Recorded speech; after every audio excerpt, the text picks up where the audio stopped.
I think it's really being exposed to so much process and to understand that design decision and design choices are completely interlocked with how you're going to do it. It's being able, almost like a chess game, to think 5 steps ahead instead of just 2 steps ahead.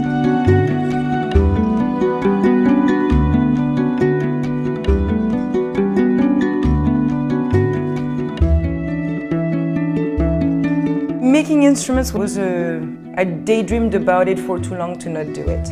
And when I was in design school in Paris, on my way to work, I walked by the Atelier Maurice Dupont on Boulevard Daumesnil. And just to see the progress every day on my way to work, that kind of combines design and craft and music. It's a discipline that embodies everything I'm passionate about.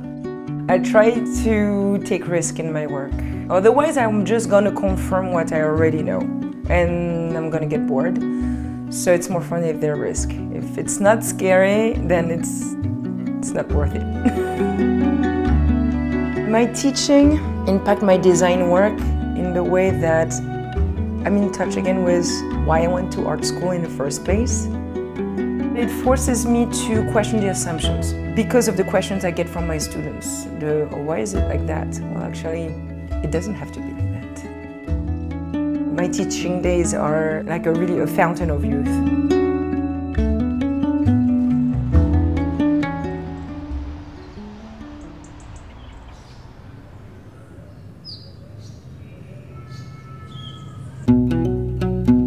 If it's a pencil or a computer mouse, for me it's the same. I sketch first by hand. I use 3D modeling a lot to double check or triple check. There's an expression in woodworking, calculate twice, cut once. With 3D software, it's beyond that. The 3D printing, I can make shapes that are not moldable or it would be very difficult to mold. And now I can actually have that printed within 48 hours. The soundboard, the invisible part, what's going on inside. It's almost like a ceiling with beams. If the beams were not here, everything would collapse.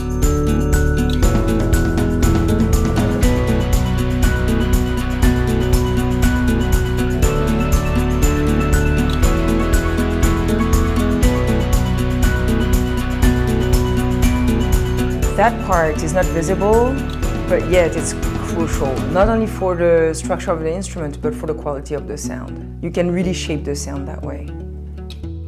Still to see something as solid and rigid and tough as wood just start to really take the shape you want and these beautiful curves, it's pretty magical.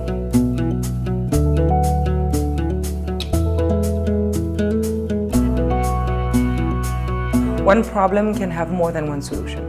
You can arrive at the same result in different ways. Through school and my design profession, it was to innovate. But on my guitar making, I had a very old world training on classical guitar. And I have those two worlds that live together now. So it's how can I bring an innovative instrument without disrespecting what's been done before?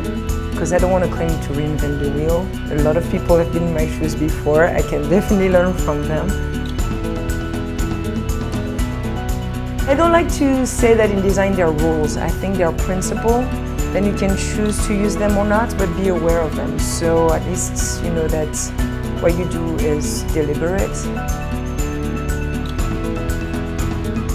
When you see the customers' eyes just getting their instruments and knowing the life it will have after, that's pretty priceless.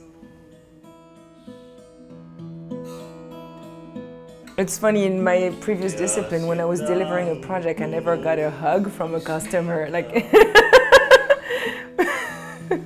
Every time I deliver a guitar, I have the best hugs in the world. It's like, oh, that's kind of nice.